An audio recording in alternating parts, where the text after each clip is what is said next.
It seems we've got a few casualties of lunch who will probably straggle in and continue to join us over the course of the next few minutes. But let's get on with the program again. I think we've pulled our schedule back so that we're only about 15 minutes over schedule, which is still very manageable for us. Our next speaker will address value management in a growing organization, talk about what are the trends he sees across the world, and how those trends affect Pakistan. He'll ask you questions and hopefully find answers to how your company is capitalizing in the downturn, and how did Engro go about raising the $1 billion. May I please request all of you to put your hands together for the Vice President and CFO of Engro Corporation Limited, Mr. Ruhail Mohammed. I can see that the session immediately after lunch is probably not the most envious slot, but I'll try my best. Okay, the topic I've been given is value management in a growing organization. Some of you must have known we've gone through a major expansion in all areas of our businesses, and I'll try to see how the CFO role fits into that. Okay, the topics I plan to cover here are how CFOs can add value to an organization, what have been the global trends in the last 2 or 3 years, and what was our strategy to add value based on that, and the steps we took to capitalize from the downturn, especially in Pakistan. And this was a special topic given to me, how we went about raising the $1 billion for our fertilizer expansion. Okay, as we define it, as traditional management textbook goes, the ultimate objective of any management is to maximize shareholder wealth. We've heard comments from speakers, especially Dr. Ishrat, about the triple bottom line, and I personally don't see any conflict between the triple bottom line and shareholder wealth. In fact, just to add, as Engro, we've probably been among the most top proponents of the triple bottom line. For example, we spend about 1% of our pre-tax profit on CSR activities, which is almost like 50 million last year. Recently, we've just been given an award by the Asian CSR rating agency as the only Pakistani company to get that award, in fact, in the top 50 of Asia. And going from the employee side, we are probably one of the best paymasters in the industry. At the same time, as everybody would know, with our ethics standard, we don't have any shortcuts on taxes, etc. So we are looking at all stakeholders, but I think it all supplements and adds to this issue of maximizing shareholder wealth, because through these mechanisms, in the long run, you can achieve shareholder wealth. Okay, so moving on to the next one, what is the CFO's role? I'm tried to do away with the theory part. I'm sure you can read a lot about it. I'm just concentrating on what we do in our organization as such. So the CFO in all our companies, especially in the holding company, we are part of the top management teams which shape strategy. And the way we do it in Engro is that we start with individual strategy sessions sometime in the August-September timeframe for each product line and each businesses, what they want to do in the next 5 years, what CapExes are arising out of that, and so on and so forth.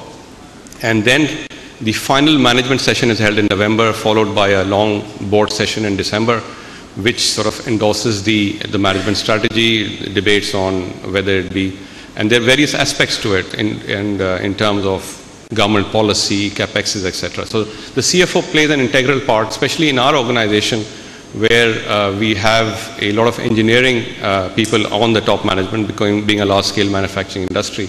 So the CFO can add value in terms of trying to give some economic analysis of any proposal that comes, especially on the engineering side as well.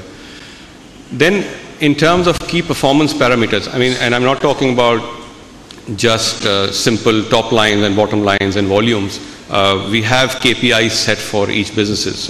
For example, we have an IT business in the US, and for example, the outsourcing hours is a KPI there. In our foods business, top of the mind recall is a KPI. Similarly, for our fertilizer, we have a gas efficiency index, which is a KPI over and above the normal KPI. So that's What we get these reports on a monthly basis, and the CFOs would challenge them as to why or why not are they achieving these objectives. Then going a step forward, I think the role of the CFO is also to challenge each business unit leader in terms of what they can do better, whether it be efficiency, whether it be distribution, costs, top line growth, or whatever. So there's a constant challenge by the CFO team, or aided by the finance team, to challenge us how they can do better and better every time. In terms of return on capital, obviously, in addition, we have a system of re-evaluating projects, which we've already done in the past. And on top of that, for new projects, obviously, there is a big involvement of the CFO, cost of capital, risk-adjusted returns, etc., etc. Then on the risk management side, it's both financial and operational. Financial, the simple things like what is your FX policy on taking rupee-dollar open exposures, insurances as an example, but things like operational aspects as well. For example, we trade a lot of phosphates, DAP, which is just a trading business for us, and we set guidelines as to how much risk we can take in an open position of inventory as a percentage of our equity, etc. So these are the roles which are in our organization, which the CFO traditionally plays. This is obviously over and above the roles of tax and accounting, etc. Okay, moving on. The global trends and their effects on Pakistan. I'm just giving this as a scene setter for what we did subsequently. So you know all of this. The Great Recession of 2008, GDPs fell. Same thing happened in Pakistan.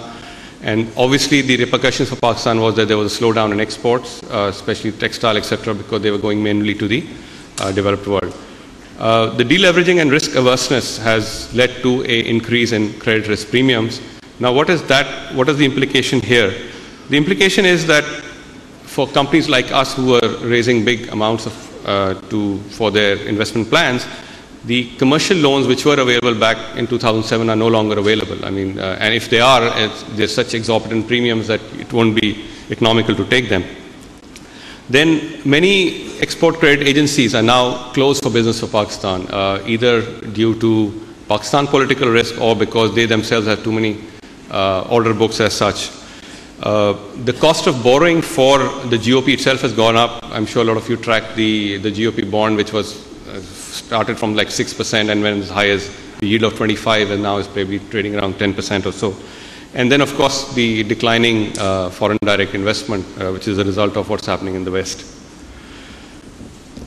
The falling asset prices, especially in developing world, obviously the FDI got suffered, and obviously the portfolio investors also took their money back, and which is not helped by a lot of the regulatory actions taken here in Pakistan.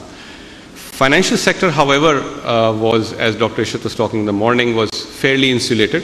However, they had their share of bad loans because of the economy coming down and the power shortage, etc. In terms of commodity prices, of course, has probably the biggest impact in Pakistan, oil prices being the biggest one, and then followed by mostly all commodities, whether it be agricultural, steel, etc., which led to inflation, fiscal and current account deficits, and that has increased the cost of doing business in Pakistan through higher interest rates and, of course, devaluation. The war on terror, while it has its own effect politically and in the security situation, in a way, indirectly has helped from a different perspective, is that the bilateral and the multilateral aids have increased, which are going both for the GOP support as well as directly into the private sector. Okay.